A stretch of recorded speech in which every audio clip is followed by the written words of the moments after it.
There's a plane that is interrupting my recording. It's very loud. Anyway, I want to do an update for you guys since I haven't done one in a while. I recorded a video a couple days ago for something, but I ended up not uploading it because it was kind of stupid. Anyway, I am still alive. I just want to start this out by saying that I probably won't be releasing as much videos as I used to for the time being, or for the next foreseeable future, I should say. I just don't have as much time on my hands as I used to record stuff, but when I get some free time like this, I'll throw a video out there. So the updates aren't going to be every other week or whatever like it was before. It's probably going to be like once a month or maybe once every 2 months. And then here and there I'll sprinkle in a video of something that's actually about something other than just a stupid video like this. But a lot of stuff's happened since the last video. I don't even remember what I talked about in the last video. I know I showed you guys my new car. Still been working on that. It's actually drivable now. I've been driving it every once in a while, but it's got some problems. So let's talk about that first, I guess. It's got some weird clunking noises in the front when you're hitting the brakes. I don't think it has anything to do with the brakes. I think it's probably something to do with my strut mounts in the front. Probably rusted off. I actually worked on a customer's vehicle today that had rusty strut mounts, and one of them snapped off and it was making a noise very much similar to the noise that this car makes. So that's probably what I'm going to actually start looking at next. And then also the cruise control quit working on it for some reason out of the blue, so I'm going to have to diagnose that and fix it. But other than that, there's nothing wrong with it. Everything works. CD cassette works. I was surprised at that. The only other thing that I really need to do to it is I need new tires. These ones are pretty crappy. They're dry rotted. They're not balanced. They're just junk. The rear glass needs to be tinted because for whatever reason they got the side windows tinted on it, but the rear they did not, so it looks stupid.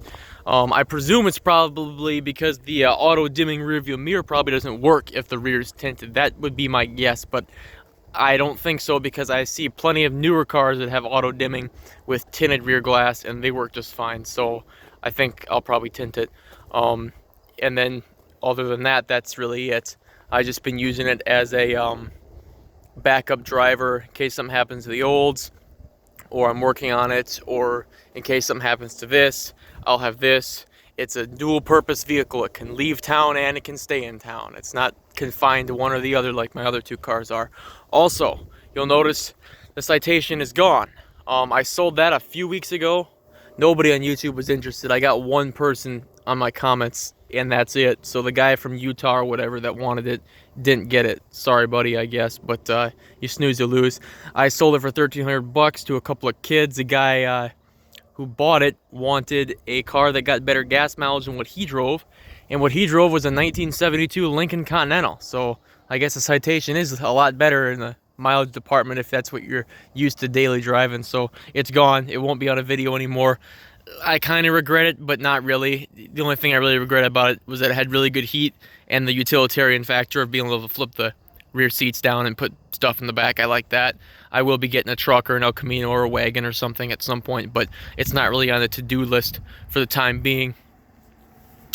Cadillac, I was just looking at it because I noticed when I was walking out to the car the other day that if you look at it from far away, I don't know if you can see this on camera very well, but that wheel right there looks straight up and down, right?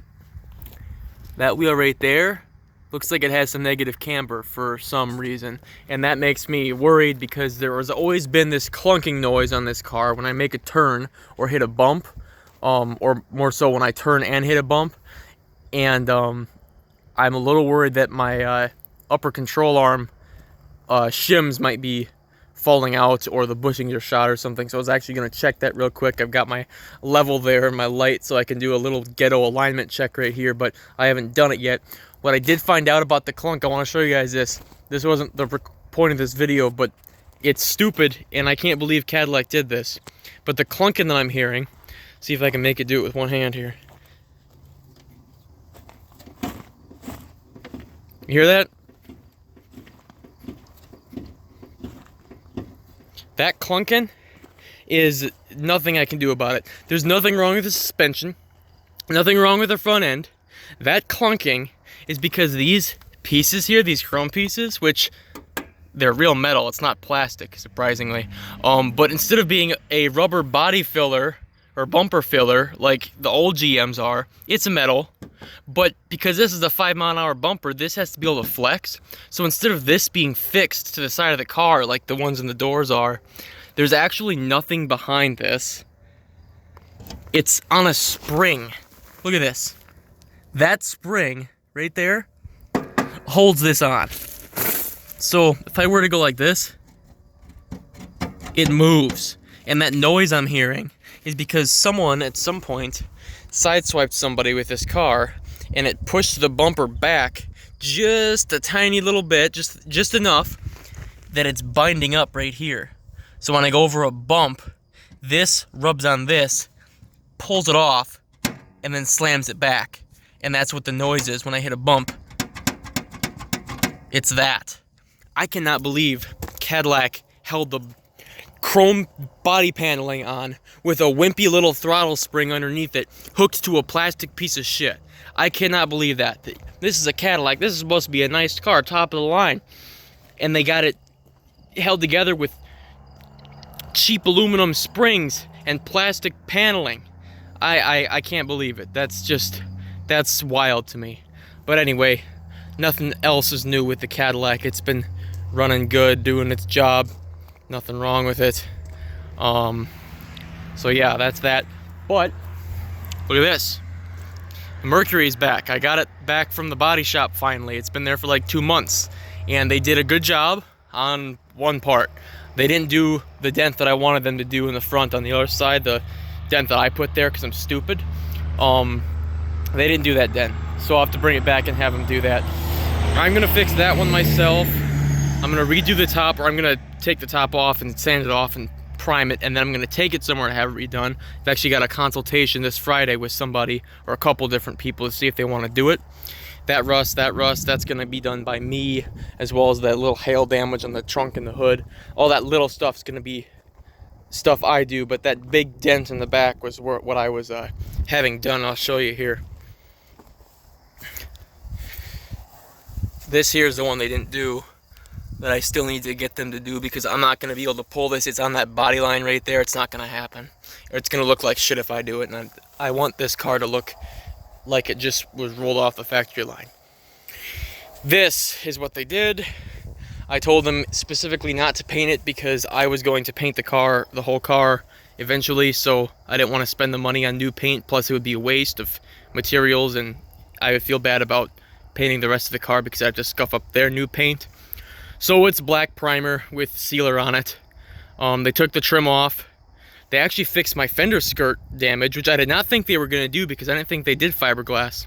But there you go, they did it. They took my chrome off of it though, and the weather stripping that was on it. So I'm going to have to figure out how to put that back on, and probably not know and have to take it back. So that's irritating to me, but it is what it is. Unfortunately, I don't like to drive the car like this. It looks like shit. So I will only be really driving it very scarcely, and maybe at night, so nobody can see how terrible it looks. But other than that, nothing really else is new with the Mercury. Oh, by the way, there is something new with the Mercury I forgot about.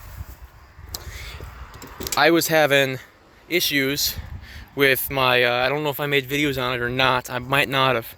But my battery, I went to start the car once. Battery was dead. Now that's really weird because this car doesn't have any electronics to kill a battery. So I tried jumping the battery. Battery was junk. I took it to the Fleet Farm where I got it 5 years ago, and they said it's junk, so I had to get a new battery. It's like, oh well, 5 years is not that old for a battery that only gets used 4 months out of a year, but it's a 5-year-old battery, so whatever. It's not like it had been stored inside when it was not in use or whatever, so it is what it is. I got a new battery, put new battery in, drove it a couple days, let the car sit for about 3 or 4 days, went out to start it again, dead again. What the hell?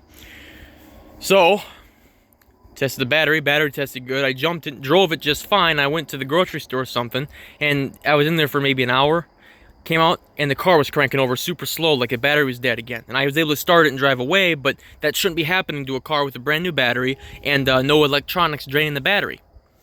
Then on my way home that day, cruise control quit working. So when I got home, I went and I checked the cruise control, or the horn relay for the cruise control. Red hot, burnt my finger. So I let it sit for a few hours so it could cool off, because I figured, well, it's a hot day, the engine was hot, it is on the firewall, there's no insulation, it probably got hot from that. Several hours later, once it was darker out, like sunset, burnt my hand again, and the battery was dead when I tried to start it. So, for some reason, that relay was energized when it shouldn't have been. I unplugged it, charged the battery, waited overnight, next day, car started right up with no battery drain whatsoever. For some reason, that horn relay was shorted and was on all the time, and the cruise control wasn't working because the horn relay was on, and it shouldn't be on when cruise is on. So, what I actually ended up doing after looking at many wiring diagrams is I took the horn pad off and found that the morons who put in this dealer recalled part for the horn, because these rim blow things were shit, they didn't actually disconnect the ground for the horn inside of the horn pad. So the entire time that the car has just been sitting off, even though the horn's not connected anymore, the horn switch was activated, and it was causing the relay to burn up heat energy. And honestly, it could have started a fire if I hadn't caught it. It was a huge fire hazard. But that's fixed now. I took the horn pad off, I cut the wire, and I taped it up. It's done, it's fixed. That's what I made my video on. But I figured out it didn't need to be a whole video. It could just be just talk about it for a few minutes. But yeah, there you go. That's what I did to that. But yeah, I'm going to get my top consoled or whatever this weekend and see if I can get someone to do it. And if I can't get someone to do it, then I'll probably have to try it myself, which I'm not looking forward to, but I'll get by. Yeah, that's what's going on with the Mercury. I'm not going to walk all the way to the driveway to look at the Oldsmobile right now, but I will tell you what's going on with it. Nothing. It's fine. I'm thinking about hooking my heat back up because it was 44 degrees this morning. That was pretty cold driving to work. So I'll probably do that. But the only thing that I'm going to be doing, which I will release a video on, is an auxiliary fuel system. Because the fuel evaporates out of the carburetor when it sits for more than an hour. I do not know why. You can smell it evaporating. It's not leaking back into the tank. It's not leaking from the galley plugs into the intake and burning. It's not. It's evaporating. I've bench tested the thing 3 times. It evaporates out the vent at the top. I don't know why. I've never had a carb do that to me before. And I went onto forums and I found one other person who has experienced this, and his fix for it was to wire up an electric fuel pump in line with the current fuel system. So when he would start the car, he'd turn the key forward and wait for 30 seconds, and it would prime the system like a fuel-injected car. And then he'd start it right up without having to crank for, upwards of 20 seconds and burn the starter up. So that's what I'm going to be doing. I've got almost all the parts I need for it. I'm waiting on a pump that I ordered like 2 weeks ago and it still hasn't come yet. But once I get that, I'll do a little video on it for you when I'm setting it up, wiring it up, and it'll be great. But yeah, there you go. That's something to look forward to. There's my update video again. Sorry for not being on YouTube for like a month. I know some of my subscribers are worried that I died or something because I went from uploading almost every day to uploading once a week to uploading once every 2 weeks, and now it's been over a month and I haven't uploaded. But I am alive. I just won't be releasing them all the time anymore like I used to. But in any case, I hope you enjoyed this one, and I'll see you in the next one.